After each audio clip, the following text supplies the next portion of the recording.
sholat sunnah rawatib. Nah, apakah yang dimaksud dengan sholat sunnah rawatib? Nah, ada 3 nih. Sholat sunnah rawatib. Sholat, sudah tahu ya. Sholat itu yang seperti apa sudah tahu. Sunnah, apa itu sunnah? Apa yang dimaksud dengan sunnah? Sunnah adalah ibadah yang kalau dikerjakan, maka kita mendapat pahala. Kalau ditinggalkan, berdosa enggak? Tidak. Tapi apa? Rugi. Karena kita jadi kehilangan pahala. Yang seharusnya kita dapat pahala kalau mengerjakan, tapi karena kita meninggalkan atau tidak mengerjakan, jadi kita kehilangan pahala itu. Itu yang dimaksud dengan sunnah. Kemudian rawatib. Apa yang dimaksud dengan rawatib? Artinya apa? Yang mengikuti, ya. Jadi sholat sunnah rawatib itu adalah sholat sunnah yang mengikuti sholat wajib, ya. Berarti dikerjakannya bisa sebelum atau sesudah sholat wajib, ya. Nah, itu tadi yang dimaksud dengan sholat sunnah rawatib. Adalah sholat sunnah yang mengikuti sholat fardu. Mengikuti itu bisa jadi dilakukannya itu sebelum sholat wajib, atau bisa juga dilakukan sesudah sholat wajib, ya. Ada yang sebelum, ada yang sesudah. Nah, sholat yang dilakukan sebelum sholat wajib itu namanya sholat sunnah qobliyah.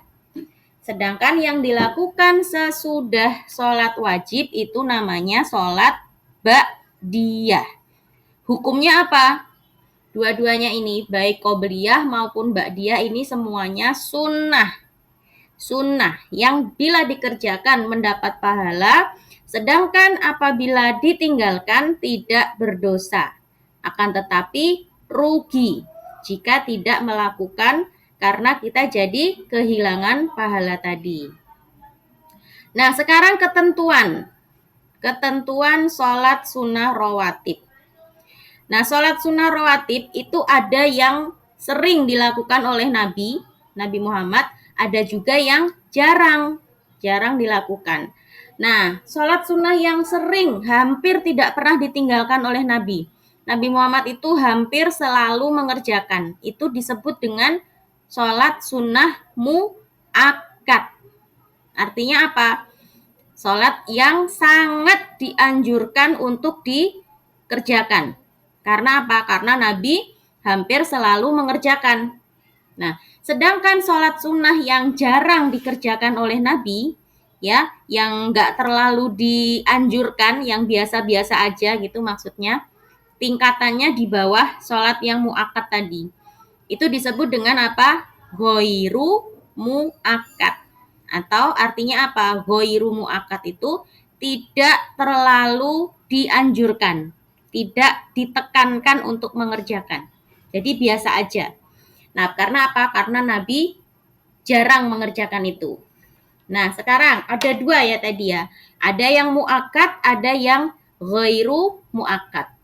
Sekarang yang mu'akkad, sholat sunnah rawatib mu'akkad yang sering dilakukan oleh Nabi. Ya, ada 12 rakaat dalam satu hari. Ya, seperti yang dijelaskan oleh hadis yang diriwayatkan dari Aisyah. Aisyah itu siapa? Istrinya Nabi Muhammad. Ya, nah Aisyah ini meriwayatkan hadis bahwa artinya barang siapa yang merutinkan sholat sunnah 12 rakaat dalam sehari, maka Allah akan membangunkan bagi dia sebuah rumah di surga. 12 rakaat tersebut adalah 4 rakaat sebelum zuhur, 2 rakaat sesudah zuhur, 2 rakaat sesudah maghrib, 2 rakaat sesudah isya, dan 2 rakaat sebelum subuh. Ya, hadis ini diriwayatkan oleh Bukhari dan Muslim. Nah, Dari hadis itu kita mengetahui ada 5 macam sholat sunnah rawatib yang sangat dianjurkan oleh Nabi Muhammad, yaitu apa? 2 rakaat sebelum duhur, 2 rakaat sesudah duhur, terus 2 rakaat sesudah maghrib, 2 rakaat sesudah isya, dan 2 rakaat sebelum subuh. Nah, itu yang sangat dianjurkan oleh Nabi Muhammad. Sedangkan sholat sunnah yang ghairu mu'akkad, artinya tidak terlalu dianjurkan, karena Nabi jarang-jarang melaksanakan, itu ada 4 rakaat sebelum duhur. Maksudnya yaitu 2 rakaat pertama itu termasuk sunnah mu'akkad, dan 2 rakaat berikutnya termasuk ghairu mu'akkad. Kemudian 4 rakaat sesudah duhur. Maksudnya 2 rakaat pertama termasuk sunnah mu'akkad, dan 2 rakaat berikutnya termasuk ghairu mu'akkad. Kemudian ada 4 rakaat sebelum asar, 2 rakaat sebelum maghrib, dan 2 rakaat sebelum isya. Itu ya. Nah, kita sekarang ingat-ingat yang sangat dianjurkan aja. Yang hampir Nabi Muhammad itu nggak pernah meninggalkan. Selalu dikerjakan oleh Nabi. Ada apa tadi? Mulai dari yang pagi, sholat subuh. Itu ada 2 rakaat sebelum sholat subuh. Nah, dalam sebuah hadis diriwayatkan bahwa barang siapa yang sholat 2 rakaat sebelum subuh, ya, maka itu lebih baik daripada dunia dan seisinya. Ya, jadi orang yang paling kaya di dunia ini itu tidak ada apa-apanya, ya, tidak lebih baik daripada orang yang mengerjakan sholat 2 rakaat sebelum subuh. Nah, ini pahalanya luar biasa, ya. 2 rakaat sebelum sholat subuh, ini pahalanya luar biasa. Bahkan apa pahalanya itu lebih baik daripada dunia dan seisinya. Ya, itu ya, 2 rakaat sebelum subuh. Terus waktu duhur ada 2 rakaat sebelum dan 2 rakaat sesudah duhur. Nih, ya. Terus asar, asar nggak ada, ya. Asar nggak ada. Terus maghrib, maghrib itu ada 2 rakaat habis maghrib. Jadi habis sholat maghrib jangan langsung pergi, jangan langsung dilepas rukuhnya, mukenanya, ya. Sholat dulu 2 rakaat sesudah sholat maghrib. Kemudian ada lagi 2 rakaat sesudah isya. 2 rakaat sesudah isya, ya. Nah, ini 10 rakaat yang mu'akkad, yang jangan sampai ditinggalkan. Itu diingat-ingat ya. Sebelum duhur dan sesudah duhur. Kemudian ada habis maghrib. Kemudian ada habis isya dan sebelum sholat subuh. Itu kalau dikerjakan, insya Allah nanti Allah akan membangunkan atau membuatkan kita rumah di surga. Nah, kemudian selanjutnya, lafadz niat sholat sunnah rawatib. Ya, niat itu adalah salah satu rukun di dalam sholat. Jadi kalau enggak membaca niat, maka sholat kita jadi tidak sah. Ya kan? Nah, ibadah, suatu ibadah itu akan dinilai oleh Allah, diterima oleh Allah kalau sesuai niatnya. Ya, kalau kita sholat 2 rakaat di waktu subuh, tapi kita nggak niat sholat subuh, apakah itu dikatakan sholat subuh? Tidak, ya. Karena apa? Karena kita nggak niat. Itulah bedanya niat dengan tidak. Sama seperti kayak kita mandi misalnya. Kita mandi nih. Ini niatnya mandi apa? Apakah mandi biasa? Apa mandi wajib? Ya, kalau kita seharusnya mandi wajib, ya, untuk bersuci setelah hadas besar misalnya, tapi kita nggak niat, kita nggak membaca niat di dalam hati, kita langsung mandi aja, berarti mandinya tidak sah. Padahal kita udah mandi, udah keramas, mandi semuanya, rukun sudah terbilas semuanya, tapi kita lupa nggak niat, itu berarti mandinya tidak sah. Sama juga seperti sholat, kita sudah melakukan gerakan-gerakan sholat, takbir, baca Al-Fatihah, ya, baca surat, kemudian baca ruku, sujud, kemudian atahiyat, 2 rakaat. Tapi kita nggak tahu itu sholat apa, kita nggak niat, ya. Allah jadi ini sholat apa gitu kan, ya. Malaikat juga bingung mau mencatat ini sholat apa karena tidak baca niat. Itulah pentingnya membaca niat, ya. Jadi harus niat ya di dalam hati ya. Nah, bagaimana niat sholat sunnah rawatib? Ya, usolli, ini misalnya sholat 2 rakaat sebelum subuh.